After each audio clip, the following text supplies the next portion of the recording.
السلام علیکم۔ وعلیکم السلام ورحمۃ اللہ میں انڈیا سے وبرکاتہ۔ ہوں۔ بہت اچھی بات ہے، میں بھی میں انڈیا سے جہاں ہوں۔ رہتا ہوں وہاں صرف حنفیوں کی مسجد ہے، اور وہ مجھے رفع الیدین سے نماز پڑھنے کی اجازت نہیں دیتی۔ انا للہ۔ وہ مجھے کہتے ہیں کہ اس طرح سے اگر نماز پڑھنی ہے تو اپنے گھر میں پڑھو، ہماری یا مسجد اللہ، میں جس طرح ہم پڑھتے ہیں ویسے پڑھنی پڑے گی، ورنہ ہمارے مسجد میں قدم نہ رکھنا۔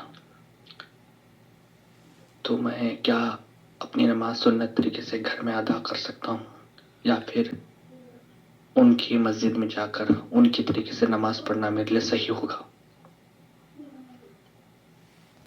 انا للہ و انا الیہ راجعون۔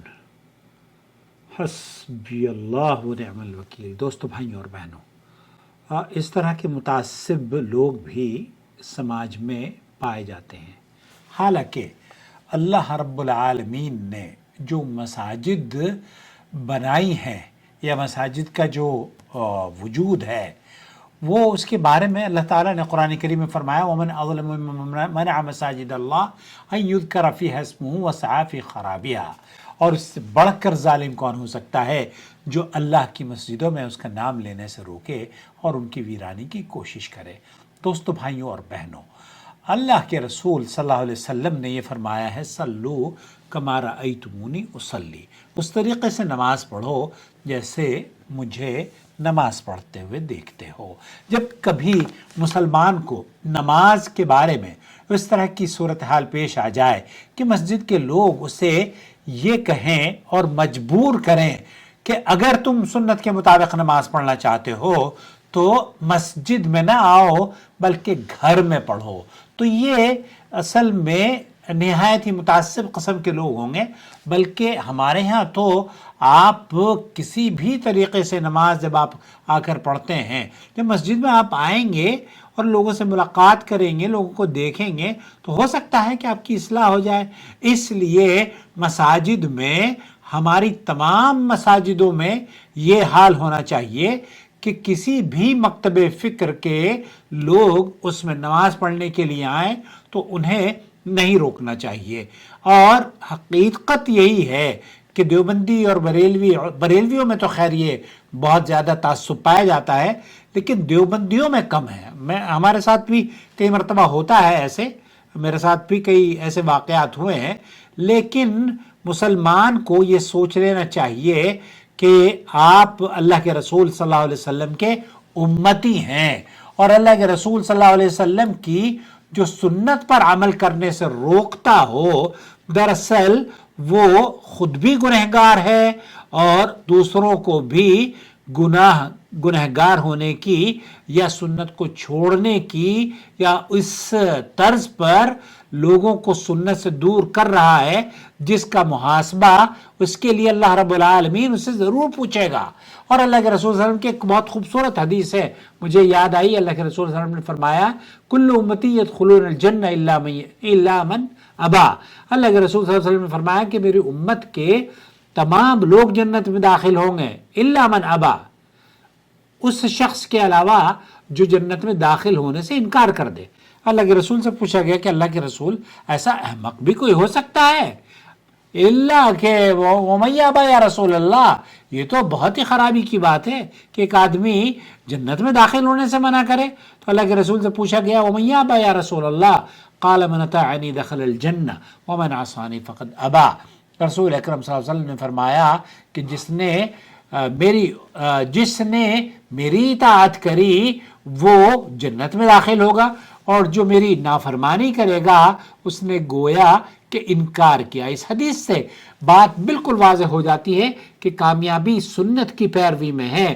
جو شخص سنت کو چھوڑنے کا حکم دے یا اس پر دباؤ ڈالے، وہ دراصل لوگوں کو ایسی چیز کی طرف بلا رہا ہے جو نبی کریم صلی اللہ علیہ وسلم کے طریقے کے خلاف ہو سکتی ہے۔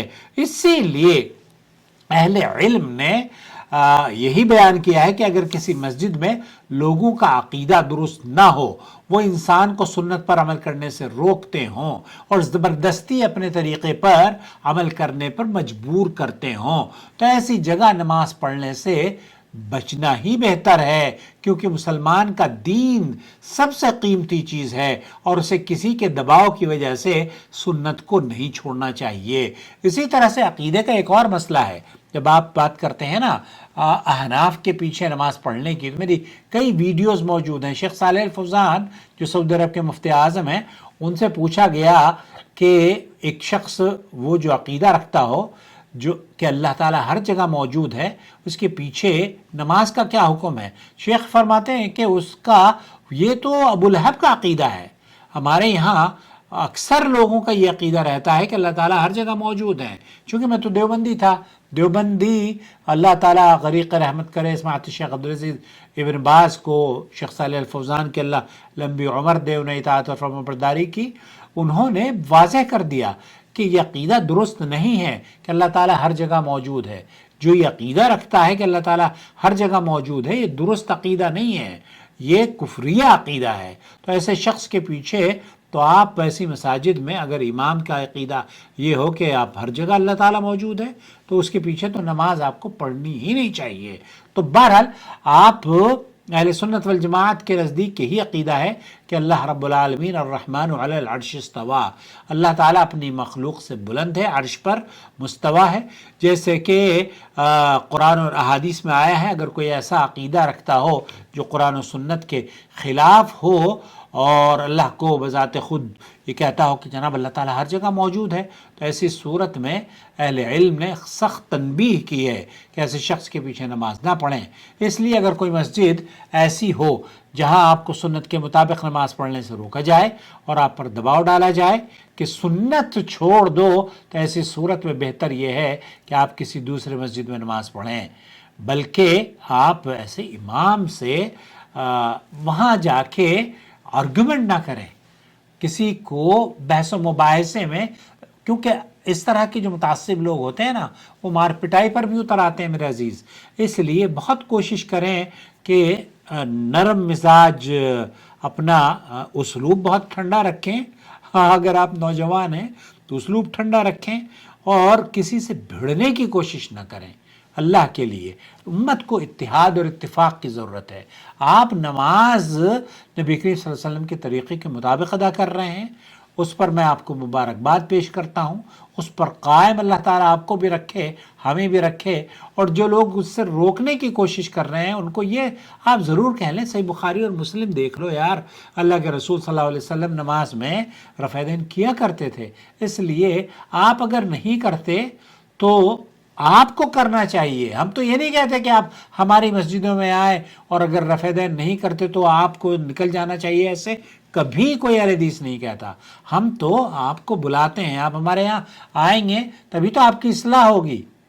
تو آپ کو یہ جو اسلوب آپ کے امام صاحب، یا یہ میں نہیں سمجھتا کہ کسی امام کا ہوگا، کیونکہ بہت کم جہلا ہی میں یہ تعصب رہ گیا ہے آج کل، جہلا کے اندر یہ تعصب ہے، ادروائز عام پڑھے لکھے لوگ الحمدللہ اب تو گلوبلائزیشن ہو رہی ہے بھائی۔ آپ کو پتہ پورے سعودی عرب میں یہ احناف، میں حنفی تھا، دیوبندی تھا، یہاں آیا تو آنکھیں کھل گئی، الحمدللہ رفع دین کرنی شروع کر دی، آمین زور سے کہنا شروع کر دیا۔ اور اس کی دلیل، جب تک کہ آپ حدیثوں کی کتابیں نہیں پڑھیں گے تو آپ کو کہاں سے پتہ چلے گا کہ اللہ کے رسول صلی اللہ علیہ وسلم کی سنت کیا ہوتی ہے؟ تو ہمارے یہاں تو ان بیچارے سنیوں کو سنی کر کر دیا ہے۔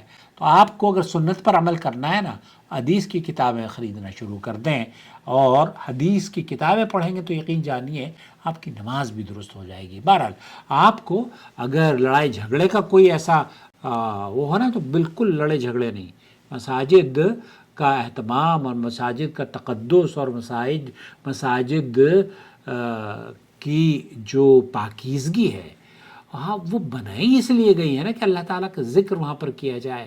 اب لوگوں کو آپ اللہ کا ذکر کرنے سے روک رہے ہیں۔ وہاں بعض مساجد میں تو دھلوائی بھی آتی ہے مسجدیں بھائی، وہ تو بریلویوں کی ہے، لیکن یہ ہے بہرحال دیوبندی ہوں بریلوی ہوں، یہ ہوتے دونوں ہی، ہم لوگ تو حنفی تھے نا، ہمیں پتہ ہے۔ تو اس لیے یہ تعصب نہ کریں۔ آپ کو سعودی عرب میں آپ رہتے ہیں الحمدللہ، ہمارے یہاں تو یہاں ہندو بھی بیچارہ بہت امن اور سکون سے رہتا ہے، تو سارے مذاہب کے ماننے والے گلف کنٹریز میں بہت سکھ کی سانس لیتے ہیں. نمازیں بھی امام پہلے اول وقت میں پڑھتے ہیں, رفع دین کے امام سب آمین بھی زور سے کہتے ہیں. اپنے ملکوں میں جا کے پتہ نہیں کیا یہ تعصب کرتے ہیں. بہرحال اللہ تعالیٰ سے دعا ہے کہ اللہ تعالیٰ اس ویڈیو کو ہمارے بھائیوں کی بھی اصلاح کا سبب بنا دے. تعصب نہ کریں اللہ کے لیے, اور اس رویے سے توبہ کریں. نبی کی سنت کو چھوڑنے کی آپ اگر کسی کو زور زبردستی کر رہے ہیں, اللہ آپ کو ہدایت دے. کس چیز سے روک رہے ہیں آپ؟ کس چیز سے؟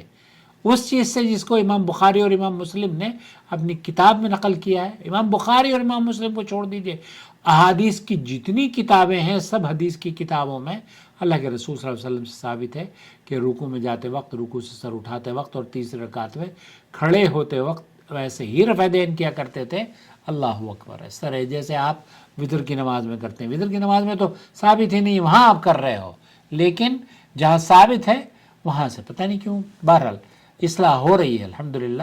بہت سے لوگوں نے ہماری ویڈیوز دیکھ دیکھ کر رفع دین بھی شروع کر دیا ہے. اب ایک ویڈیو ہے میری نماز کا مسنون طریقہ, سعودی عرب نے اسے 10-15 زبانوں میں نشر کروایا تھا, وہ ضرور آپ دیکھ لیجئے, نماز کا مسنون طریقہ.